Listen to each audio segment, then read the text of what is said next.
What those newly released files reveal about a possibly critical missed warning and what's in the top secret documents still locked away. A rousing call to action. We are pure, we are strong, we are brave, and we will fight. A Hollywood star whose bombshell allegations opened the floodgates against Harvey Weinstein makes her first public appearance since the scandal broke. To the streets. An escalating crisis as Spain's richest region declares it's breaking away. Survivor story. 2 women rescued after months drifting at sea tell us how they endured aggressive sharks and violent storms. Wild chase. It speeds up to 100 miles an hour. Wait till you hear who was behind the wheel. And the show must go on. The inspiring second act after the hurricane in Houston. Also, an NFL owner under fire. What he said that triggered a firestorm. This is NBC Nightly News with Lester Holt. Good evening, and thank you for joining us on this Friday. That 11th hour release of secret JFK assassination documents is offering fascinating new perspective on the events just before and after the murder of President Kennedy, including what the CIA knew about Lee Harvey Oswald and what the Russians were fearing at the time.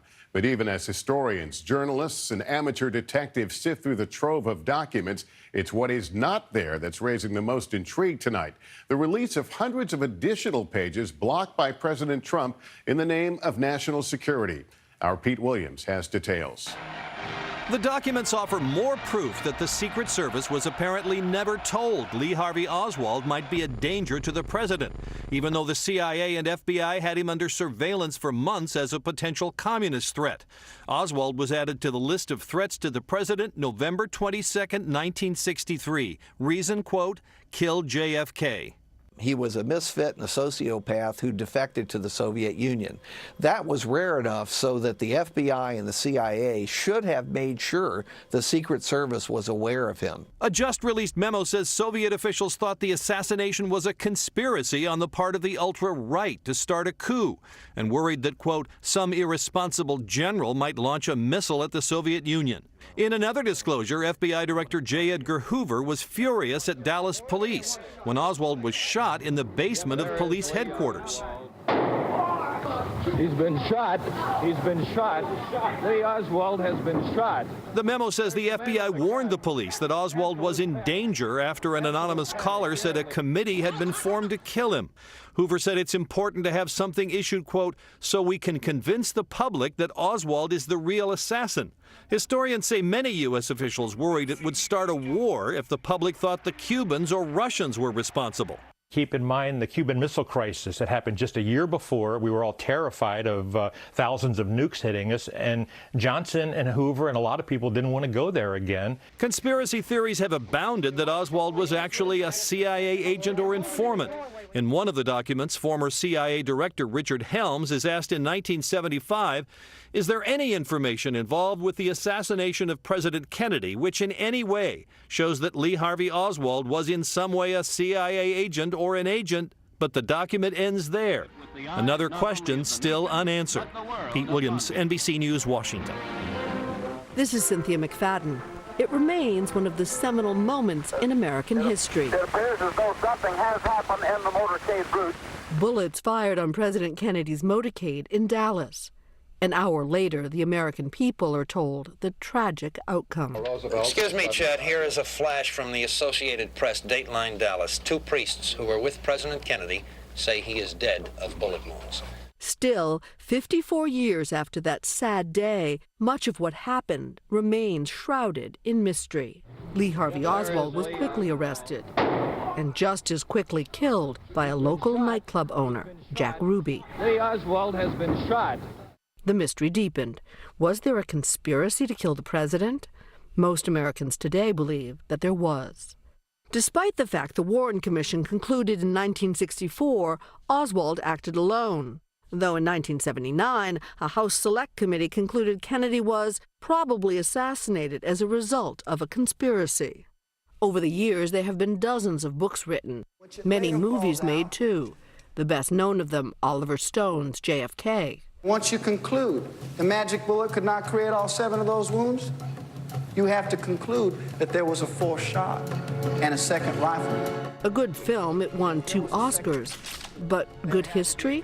There is no settled idea about who killed John Kennedy and why, and perhaps with what help. And what that means, I think, is that there is never going to be an explanation that satisfies everyone. We do know this. That day marked the end of an era. The end, as a grieving Mrs. Kennedy suggested, of Camelot. Cynthia McFadden, NBC News, New York. We turn now to that rousing call to action from Hollywood star Rose McGowan, making her first public appearance, and she helped open the floodgates against movie mogul Harvey Weinstein, and in the process triggered a national backlash against sexual misconduct. McGowan saying she's been silenced for decades and calling on women to speak up. NBC's Ann Thompson has more. My name is Rose McGowan, and I am brave, and I am you. Rose McGowan giving voice to the fight she's waged on social media since the Harvey Weinstein scandal broke. The actress says she was raped. The triggering has been insane. The monster's face everywhere, my nightmare.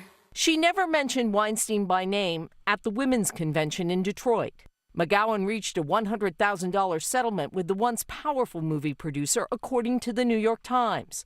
Weinstein denies any non-consensual sex. The scarlet letter is theirs. It is not ours. We are pure, we are strong, we are brave, and we will fight.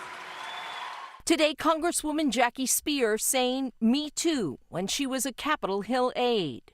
The chief of staff held my face, kissed me, and stuck his tongue in my mouth. Now several powerful men across many industries have resigned, been fired, or suspended following allegations of sexual harassment. Celebrity chef John Besh leaving his restaurant group. NBC News political analyst Mark Halperin off the air accused of lewd conduct while at ABC News. Some of the numbers are staggering. Weinstein's accusers top 65, and more than 300 women accuse James Toback of harassment, which he denies. And tonight, more questions about the public behavior of former President George H.W. Bush. A 4th woman says he grabbed her behind during a 2006 photo shoot.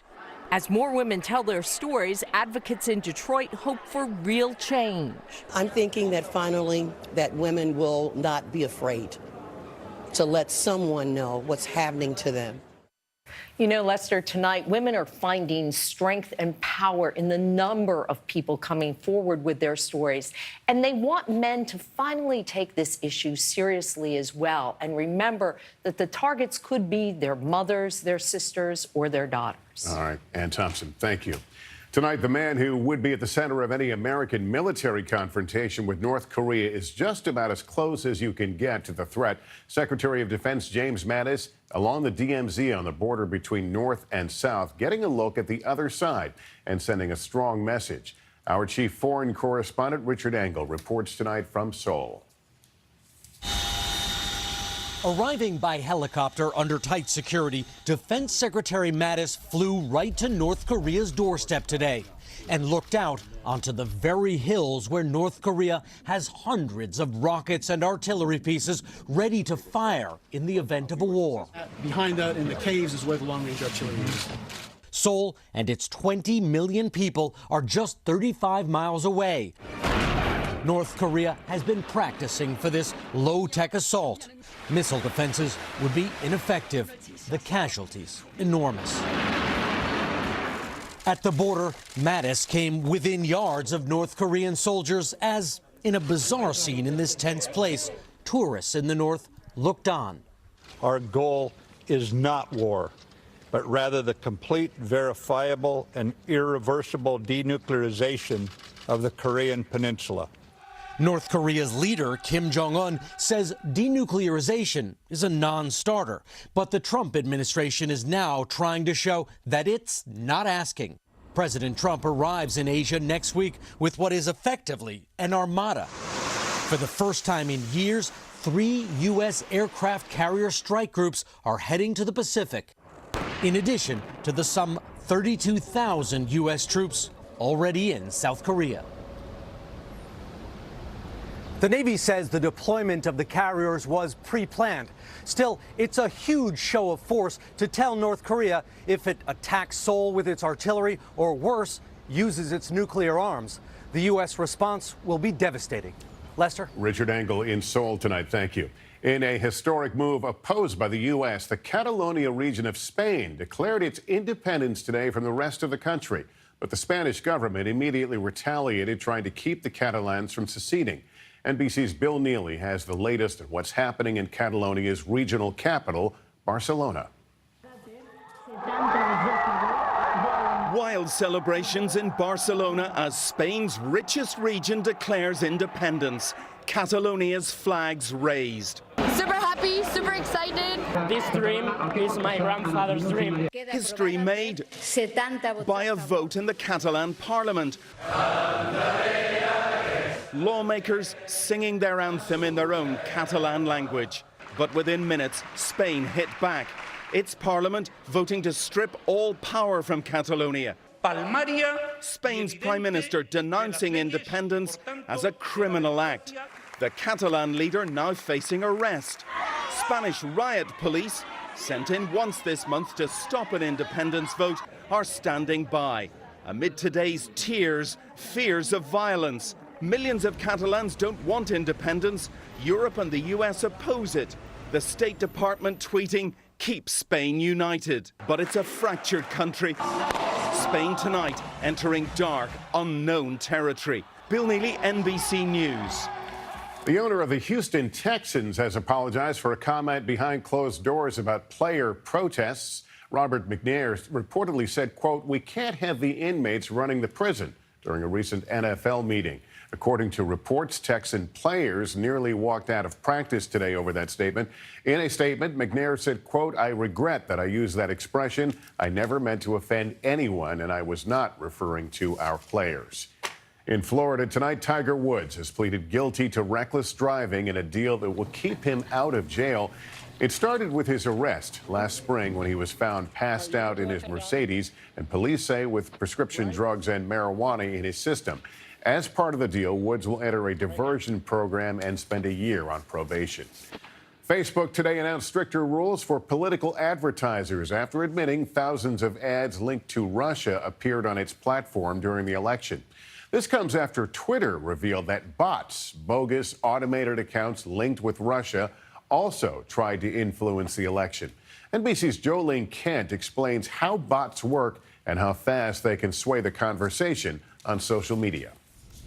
Inside the intelligence lab at the Institute for the Future, Sam Woolley has been tracking how bots influenced the 2016 election. So-called fake news can have real-world consequences. Fake news. It's fake. Bots are fake automated social media accounts that can post, retweet, like, and share thousands of times faster than a real person. Politicians, journalists, people that really spread and make news were actually sharing bot content online. They were sharing fake stories because, like us, they didn't really know what was going on.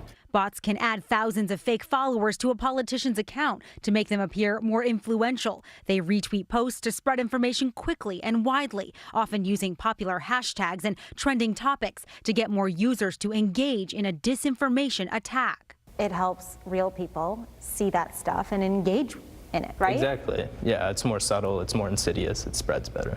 Nick Monaco found that Russians were buying armies of bots that were difficult to trace. For $25, I'm buying 10,000 retweets. The whole goal is to seed and fertilize the conversation. So one of the things that the Russians did is they'll use bots to get momentum. In 2 hours, the bots we purchased retweeted our tweet 500 times. In 2 days, 10,000. There's an arms race that's going on between Twitter and bot builders. Twitter says it catches 450,000 suspicious accounts every day and will continue to strengthen against attempted manipulation. Experts say the 2018 election is already under threat as Russian bots attempt to sow confusion among American voters. If the person that speaks the loudest is able to win, we start to look like a very authoritarian country. In the new cyber war of bots against facts, the truth is at stake. Jolene Kent, NBC News, Palo Alto, California. Fall is only about a month old, but it already looks like winter in parts of the Midwest. The first major snowstorm of the season hitting with up to 10 inches reported in parts of Minnesota. The roads treacherous, with state police reporting more than 100 crashes so far, 2 of them fatal. Tonight, temperatures are set to drop below freezing in spots.